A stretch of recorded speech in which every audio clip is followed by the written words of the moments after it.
Welcome to Blog and Mablog from DougWills.com. This audio is brought to you by Canon Press. Before we get started, I wanted to make sure you're aware of more free audio content coming from Canon Press. This podcast is one of our favorites, and it's called The All of Christ for All of Life podcast.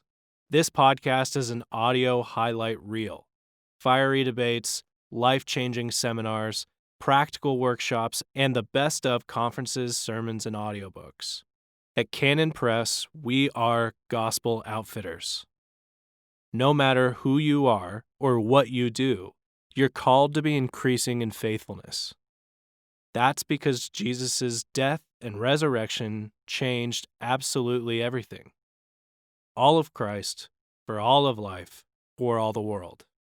On this podcast, you can find talks from Nancy Wilson about the duties of grandmothers. You can find talks from Indy Wilson about being a troublemaker, a discussion on American theologian Jonathan Edwards. You can hear previews of our audiobooks like Future Men. Find all of this and more wherever you get your podcasts, the All of Christ for All of Life podcast. Cheers.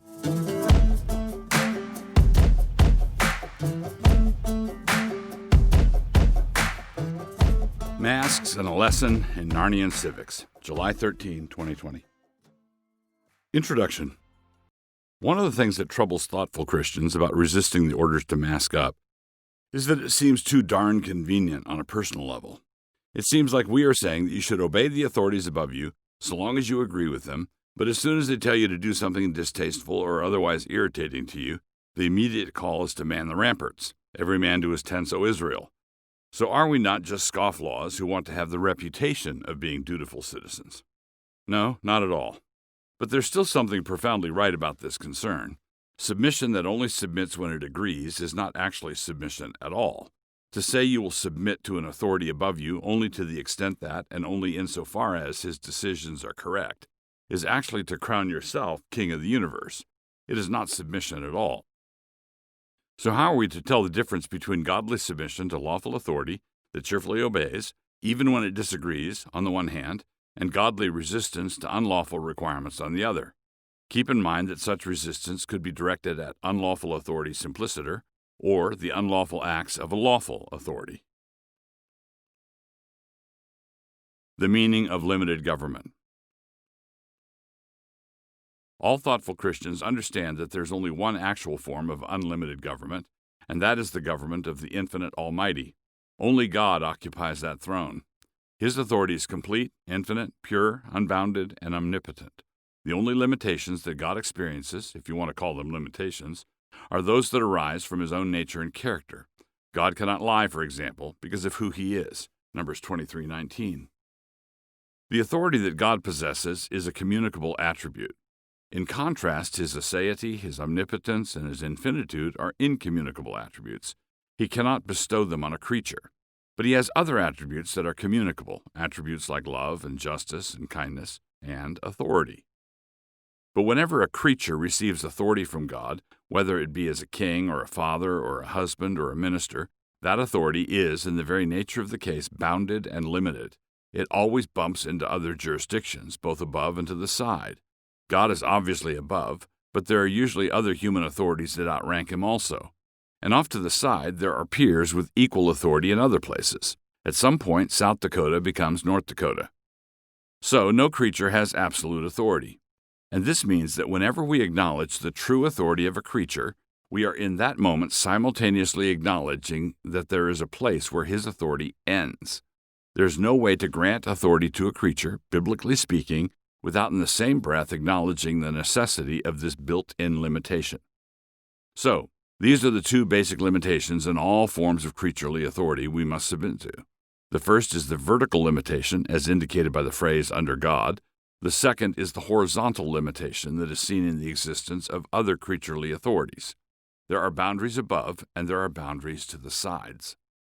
Lord Acton famously said that power corrupts and absolute power corrupts absolutely. We all, of course, agree with this, but if we wanted to qualify it, In order to make it a bit more precise, we would say that the only true absolute power is incorruptible by definition, and that the kind of power that corrupts is the kind that God granted to fallen creatures. Because these creatures are sinful, they always want a little bit more than God gave them. Cotton Mather once said that if you tied an animal up, he would know the length of his tether by morning. This is why our desire for more than we ought to have has a tendency to ratchet up. Submissive disobedience. Now, taking the three basic governments as our field of study, the authority of a father and husband is a genuine authority, but it is not absolute authority. It is bounded, limited. The authority of a civil ruler is genuine authority, but it is not absolute authority. It is bounded, limited. The authority of church elders and pastors is a genuine authority, but it is not an absolute authority. It is bounded, limited. Okay, great. But bounded by what? Limited in what way? Are the boundaries posted, and can we read the limitations? By what standard? John Knox used the example of a father who was taken by a fit and who wanted to burn his house down. If his sons restrained him, preventing him from doing something like this, are they doing so as dutiful sons or as rebellious sons? The answer is obvious: dutiful sons. This kind of resistance can be offered to a genuine authority. Under certain circumstances, it must be offered. The fact that his sons restrained him did not amount to a denial that he was their father. The ruler might be a spurious leader, like Athaliah, and rejected on that basis, 2 Kings 11:14, or the ruler might be the Lord's anointed, like Saul, and resisted in certain of his unlawful requirements, 1 Samuel 24:10. David didn't have to turn himself in just because Saul, the Lord's anointed, wanted him to. What usurpation of authority looks like. The ruler abusing his authority will always tell you that he is not doing so. He is therefore not to be trusted as a reliable guide on these matters. He will always say that this is not what he is doing, even when he is doing exactly that. The fact that Athaliah called it treason, 2 Kings 11:14, did not make it treason. Of course, she would say that. I want to give you a few silly examples so you might see the principle. If you live in Idaho and the governor of Arkansas tells you that you have to mask up on the streets of Boise, you may disregard him. You may disregard him even if he tells you that you may not disregard him. You aren't breaking the law. He is. If the mayor of London tells the citizens of Baltimore that they must drive on the left side of the street now, they may disregard him. They may disregard him even if he says they may not disregard him. They aren't breaking the law. He is. Now, these examples are easy to see because of lines on the map. We all easily understand that the governor of this place is not in charge of that place. But once we grasp this principle, we can move into a necessary discussion of a standard feature of all limited constitutional governments. It has to do with where the restraints are located, not at the border between Pennsylvania and Maryland, but rather within the offices of the government itself. It has to do with the internal constraints. To simplify this point, we put the governor into office and we point to two buttons on his desk. We say to him, "You may press the red button, but you have no authority to press the blue button." The Constitution of your state says, without ambiguity, it says, there will be no blue button pushing. Now, does the governor have the authority to wake up one morning and announce to the world that he is the master of all blue buttons? I will help you with this difficult question. The answer is no. So bring all of this a little closer to home. Suppose the governor of your state proclaimed a statewide Blue Shirt Day next Tuesday, and all citizens not complying would be faced with a misdemeanor fine of $150. He signs the executive order to join together to quote-unquote fight leukemia. Now what? Although he is the lawful governor of your state, duly elected and lawfully sworn in, this is an unlawful order. He has no authority to require something like this.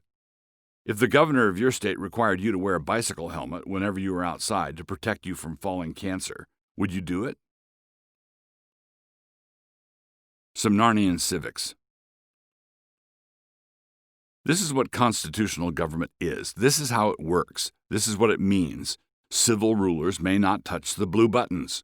If you don't believe me, we may settle this question with a short visit to Narnia. Start over. Here's King Loon explaining to Shasta why a sovereign must obey the law. This is why Shasta must become king, whether he wants to or not. This is from The Horse and His Boy. No, the king's under the law, for it's the law makes him a king. Hast no more power to start away from thy crown than any sentry from his post. And what happens when Caspian wants to abdicate his throne so that he can go off and have adventures at the rim of the world? This is from the Voyage of the Dawn Treader. Most certainly, said Reepicheep, His Majesty cannot. No, indeed, said Drinian. Can't, said Caspian sharply, looking for a moment not unlike his uncle Miraz. Begging your Majesty's pardon, said Rheinelf from the deck below, but if one of us did the same, it would be called deserting. You presume too much on your long service, Rheinelf, said Caspian. No, sire, he's perfectly right, said Drinian. By the mane of Aslan, said Caspian, I had thought you were all my subjects here, not my schoolmasters. I'm not, said Edmund, and I say you cannot do this. Can't again, said Caspian. What do you mean? If it please your Majesty, we mean shall not, said Reepicheep with a very low bow. You are the king of Narnia. You break faith with all your subjects, and especially Trumpkin, if you do not return. You shall not please yourself with adventures as if you were a private person. And if your Majesty will not hear reason, it will be the truest loyalty of every man on board to follow me in disarming and binding you till you have come to your senses. Quite right, said Edmund. Reepicheep speaks for every loyal son of Narnia when he says, You are the king, and that is why we shall tie you up.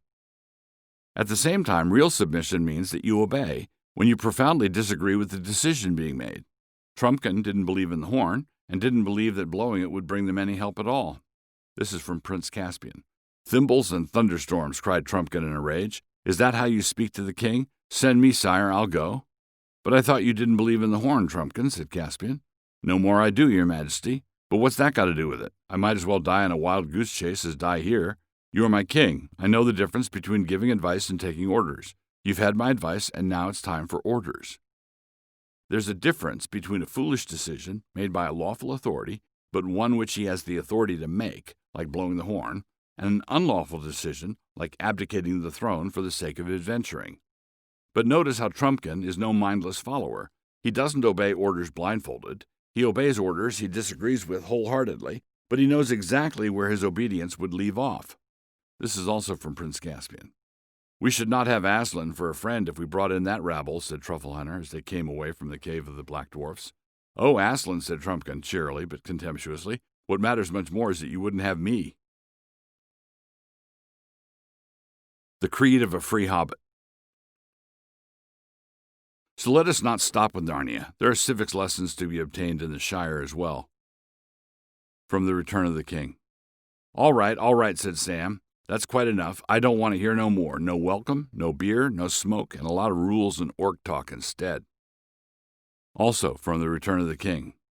This is what it is, Mr. Baggins, said the leader of the sheriffs, a two-feather hobbit. You're arrested for gate-breaking and tearing up of rules and assaulting gatekeepers and trespassing and sleeping in shire buildings without leave and bribing guards with food. And what else, said Frodo. That'll do to go on with, said the sheriff leader.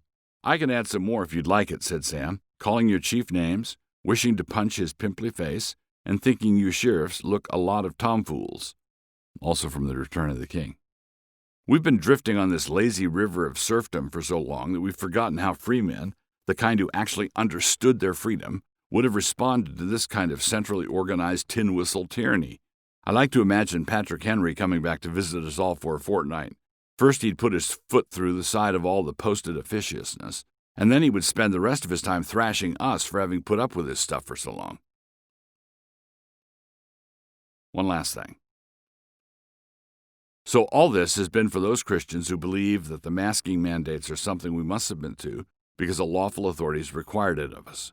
Please note that I have not been arguing this point on the basis of a personal quirk of mine.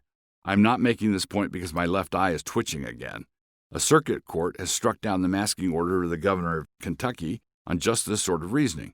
In other words, this is not just Narnian civics, but also basic American civics.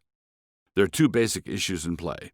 One is that a governor or mayor does not have the authority to create a state of emergency simply by declaring one.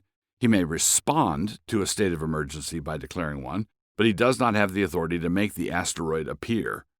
Second, assuming that a genuine medical emergency exists, a governor or mayor has the authority to quarantine the sick. He does not have the authority to quarantine the general populace. That is the blue button he doesn't get to push. If a political authority has the authority to lock down anybody who might be sick, then he has the authority to lock up anybody. And he can take away his freedom for as long as he might be contagious, which is a mighty long time. And a reminder to all, I am no COVID denier. It really was a genuine medical crisis, particularly in certain places. About 42% of all COVID deaths occurred in 3 states, New York, New Jersey, and Massachusetts. A political response from the political leaders there was required.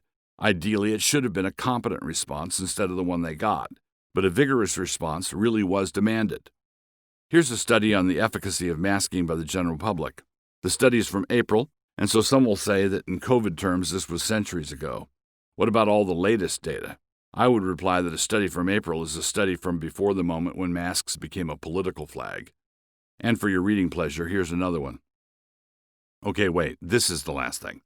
If you've been tracking with the arguments I've been presenting here, thank you, and please keep doing so. Please be as cheerful and as difficult as you can be with the purveyors of all this mayhem, by which I mean the politicians, who do not love you. But at the same time, remember not to make life difficult for people caught in the middle of all this, shopkeepers who are trying to keep their businesses afloat, for example, or church leaders who have been otherwise faithful in these crazy tunes times of ours. Many of these people do love you.